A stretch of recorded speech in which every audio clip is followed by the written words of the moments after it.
Hey, everybody. Welcome to another episode of the Dark Art Society podcast. My name is Chet. I'm your host.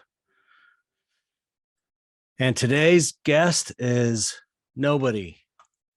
Today is a solo podcast because I wasn't able to get a guest together.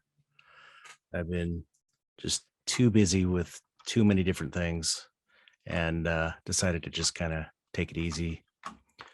I had to cancel last week, and this week I thought I'll just talk about what's going on lately because I kind of made some big changes in my life, and I thought that might be worth talking about rather than having no podcast.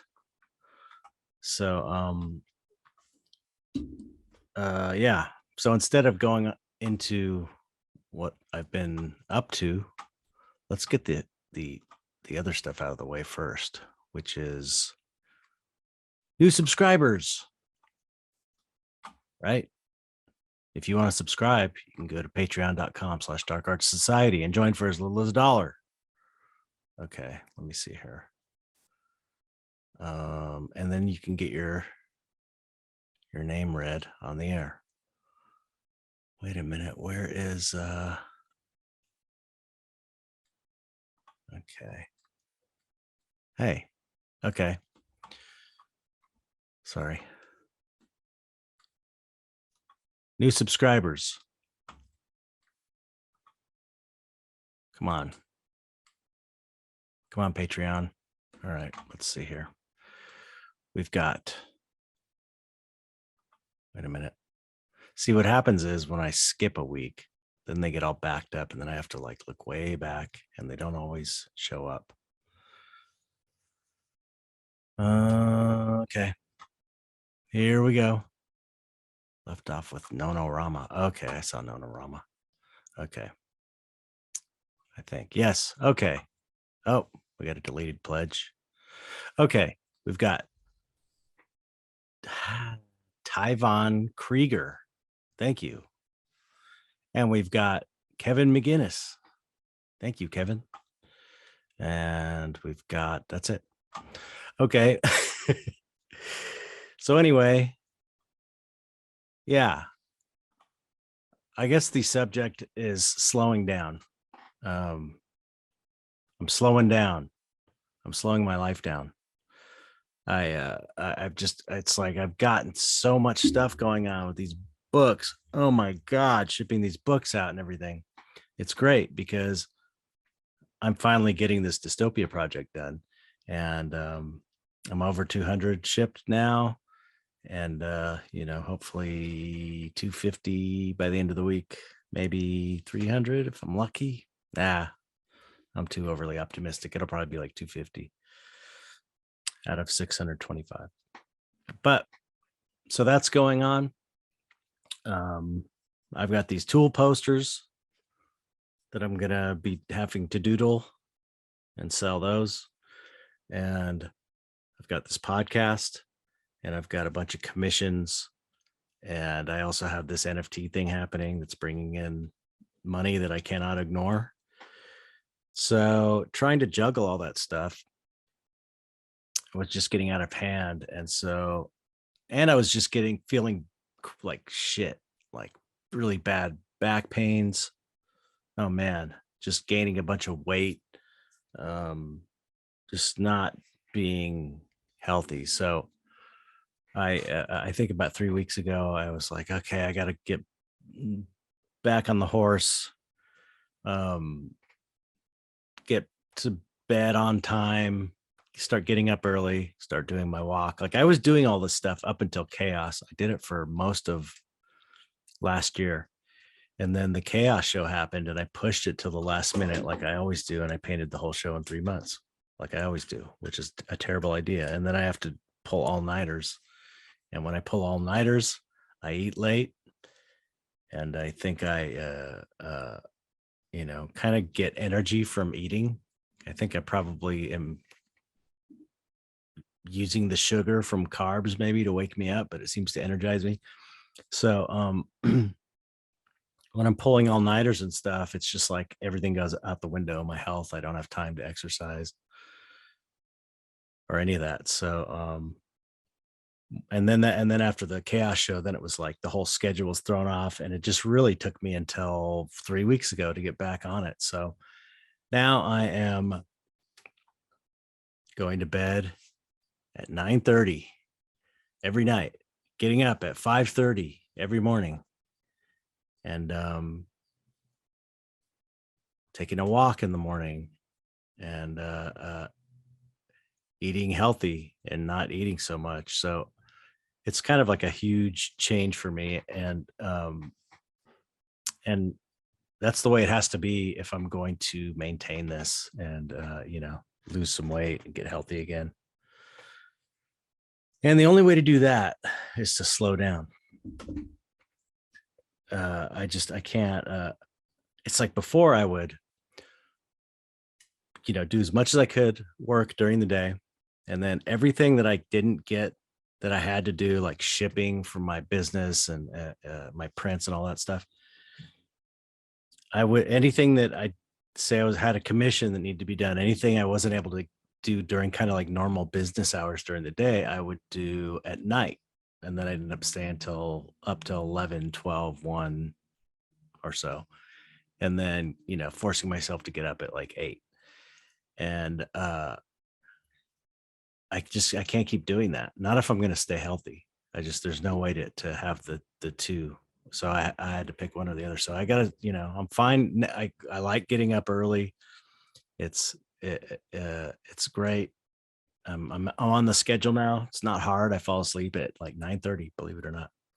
And you know me, I'm like a night owl naturally. So it's hard to get back into that. But my life functions better that way.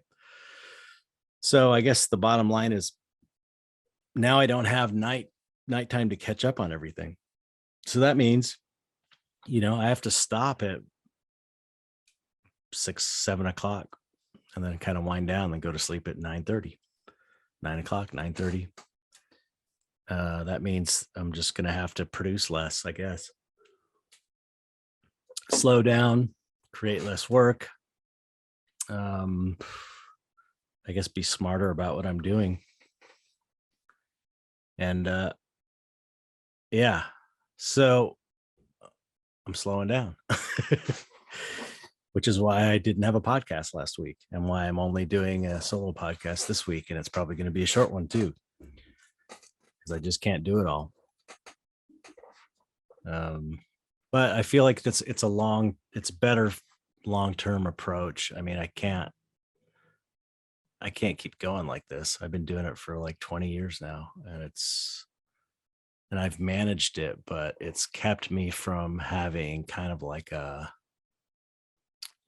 sustainable, healthy life. I've certainly paid the price health-wise, physically, living that kind of life, like I've been able to make it as a fine artist, but I've had, many times where I just so many times I just burned myself out to the point of practically collapsing, and that's just not good for you, when that happens once a year.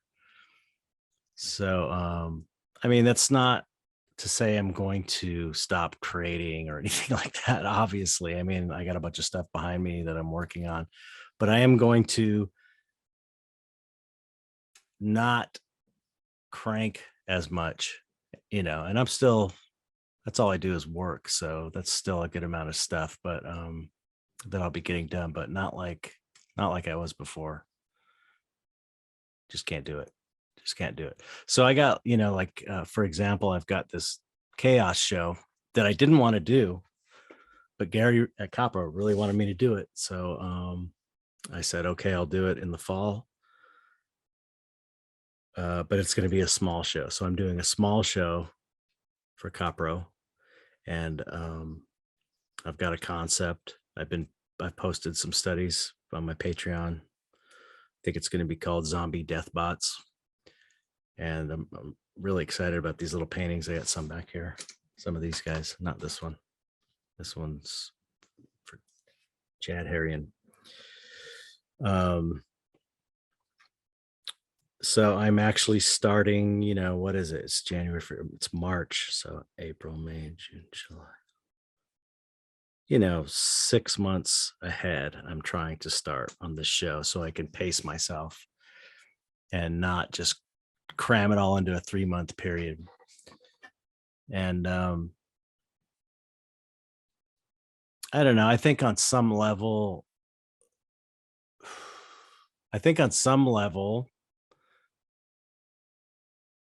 financially, it will be of benefit. Like it seems like the more you can do and the more you can sell, the more money you get and the better you'll do financially. But there's kind of it's a Buddhist principle or kind of a Zen principle of no grasping. Like the more you try and grasp at something, the more it runs away from you. And so I feel like if you stop chasing it so much, it won't run away from you as much. And this is, you can apply to finances or success or whatever. Sometimes if you have a desperate grasping attitudes towards something, it seems to push it further away. So I feel like by not chasing it so much and slowing down, that it will probably work out better for me. I think that's kind of like a cosmic principle, if you will. You just sort of have to have the confidence that it's gonna happen if you put the work in, but you don't desperately grasp at it, because if you desperately grasp at it, it's going to push it away. That's like a fundamental thing about visualization and magic and stuff too. Results magic is that once you do the visualization or the spell or whatever you want to call it, you have to forget about it. And you have to be like, I could take it or leave it. Doesn't matter if it happens or not. You wanted this thing, you did the working or whatever you did, or the visualizing. And then when that's done, you forget about it and you have the attitude of, I could take it or leave it. And that's when it happens for you. But if you're so desperate for it, it makes it take that much longer to achieve. And I think this is true. I think it's true. It doesn't mean it's not going to happen for you, but it's not the easiest way, or it's not the most fulfilling way. Anyway, so yeah, I'm trying to schedule everything. I got everything on I got a what's it called? It's like not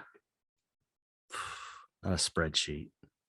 It's a flow chart. Although I don't know if a flow chart's the best thing to use, but it's visually, it makes sense to me, where I've gotten all my commissions and all the things I have to do for the Kickstarter still in these different little sections. And I've got everything listed out.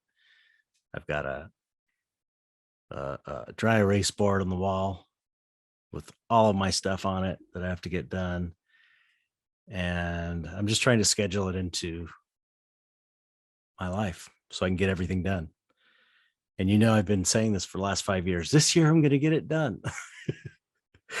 And I've probably made more progress, over the last year than I have any other year. I've gotten more actually done. But the goal is to get everything done this year and to be back at a place like next year, at the beginning of next year, where all my commissions are done, all my Kickstarters fulfilled, everybody's got everything mailed, everything's taken care of, and I won't have to. Hopefully, I won't have to take on any new commissions this year anymore, because I took a couple little ones. But that's part of the problem, is I had to keep taking commissions and things in order to make ends meet. But like I said, I've got these tool posters coming, and that'll be a chunk of change I can live on. And once the books are shipped, I can start promoting those and sell those. So that'll be some money coming in as well. So I won't have to take new projects on, hopefully. So anyway, that's it. That's the bottom line. I'm slowing down.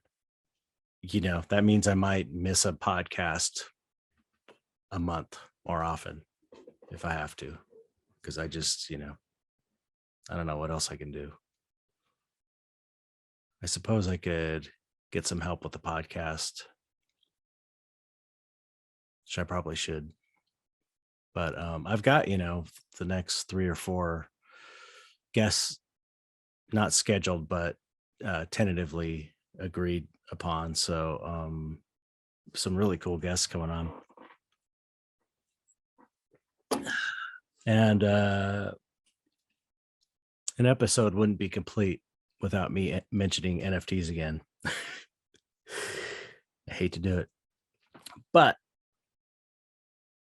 I'm telling you, there's so much inspiring art going on over there that I can't not talk about it. It's like every day I'm seeing stuff that I'm not seeing anywhere else in any other art scene. It's so cool. It really feels like this is the happening art scene right now. Even if you're not into NFTs, go to Twitter for the art that the NFT artists are doing. It's really great, super inspiring. Lots of weird AI art that I'm really digging. Just new stuff and a wide range of it, and a lot of terrible art. Terrible. There's some shitty crap, the worst, but there's also the most amazing stuff happening right now. Is it NFTs? So you got to find the right artist, but it's all going on right now. So, I mean, I'm going to talk about it, I guess, because that's where I'm getting my inspiration from, because there's so much cool stuff going on and so much potential for future art. It really feels like that's the future of art is digital, whether you do physical art or not. It can be they can combine, it could be put together. They don't need to be it doesn't need to be this enemy or this, it's kind of another avenue for art that, if you're into art, I would think would be totally interesting to you. So yeah, I'm basically, I've got all these tool animations. You've heard the story. I'm sure I've told it a million times. I did all these animations back in, 98 is the first one I did for Tool for their live shows. And then 2004 is when I came out with my digital animation DVD of these looping animations, which is exactly what is happening, or one of the things happening in the NFT space. So I've got 13 animations that are basically had no home and no way to display them really, except on TV screens back in the day, that are waiting to be NFTs. So that's something I'm going to do as well, coming up soon. And I've got a couple, I've given, when I take a day or so off, it's part of this new schedule too, is giving myself a day off to play a week. And I've been making some, I did a couple new, I did one new digital animation, super fun. And I've animated Siamese Clowns, this painting that I did a couple of years ago.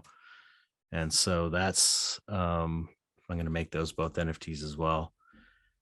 And so, yeah, so that's another thing that's happening. And it's like everything I've done is sold so far for good money. So I just, as far as earning, I can't not do it. So that's got to be worked into my schedule as well. So lots going on. I'm just so tired. I'm so tired. But at the same time, feeling great I'm exhausted, but I'm feeling really good because I'm getting so much stuff done. I'm getting so many things that have been on my shoulders for so long. I'm finally getting them finished. Uh, I got the Ouija boards back, a Kickstarter reward. Those are ready to go. I just need to varnish them. I've got these little monster bus that I sold on the Kickstarter that are, need like one more layer of paint. They're ready to ship. I mean, I'm right there on the edge. I'm just getting all the books done first, the field guide books. So a lot of people, like I said, I've sent over 200 out and people are posting pictures. People love the book. That's one amazing thing too that's happened is I haven't heard one bad thing about the book. Everyone's happy. Everyone says it's better than they expected. It's amazing. So that's extremely gratifying, especially after taking all this time. I thought like that's kind of the only thing that's going to save me after getting myself into that mess on Kickstarter. If I come out with a book that's amazing and I actually go fulfill the orders and ship them to them, then everyone won't hate me. So, yeah. And so since I've been shipping them out, people have been posting pictures. Everybody loves it. It's great. So that's a huge success. And I'm focusing now. Again, I'm focusing on getting the books out. Then I'm going to move on to like the Ouija boards and the little monster bus and all the other little things I have to ship out. And then the companion sketchbook, which is another thing, but that's going to be relatively easy. But man, what a ride it's been. You do something like that, and if I had any idea it was going to fuck my whole life up for 5 years, I would have never done it. No way. But I also am one of those people that believes everything happens for a reason, and I'm right where I'm supposed to be, so I can accept the mistakes I've made as something that had to happen. I'll tell you one thing for sure. I know how not to do a Kickstarter. So if anybody's doing a Kickstarter, you better ask me before you do it, because I've made every mistake. And I mean, I want to do another Kickstarter in a way because I know exactly how to do it now, and it would be easy because I did everything the wrong way. Terrible, but it's almost over. So this year, it's done. There's no way it can't be. It's too much. The gears are turning. Everything's in motion. I got the momentum on my side. So I just need to keep going with that, shipping books out every day and just, taking things off the list and getting commissions done and all that stuff. So, yeah. So I don't know what else there is to say, really.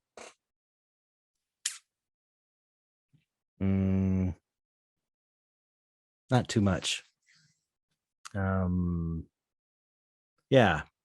I've got all kinds of things going on. I've got a frame. I'm gonna start making a new frame, sculpted frame. I've got a lot of plans. It's just working them into this schedule. It's going to be tough, but it's going to take the time it's going to take because I go to bed at 9:30 now, and I get up at 5:30, and I walk my dog. Oh, but it works so much better. It's really a much better way to live. I feel so much better. Like within a week, I felt mentally so much better and physically. And I'm already losing weight. So I guess that's it. I'm trying to think if there's anything else.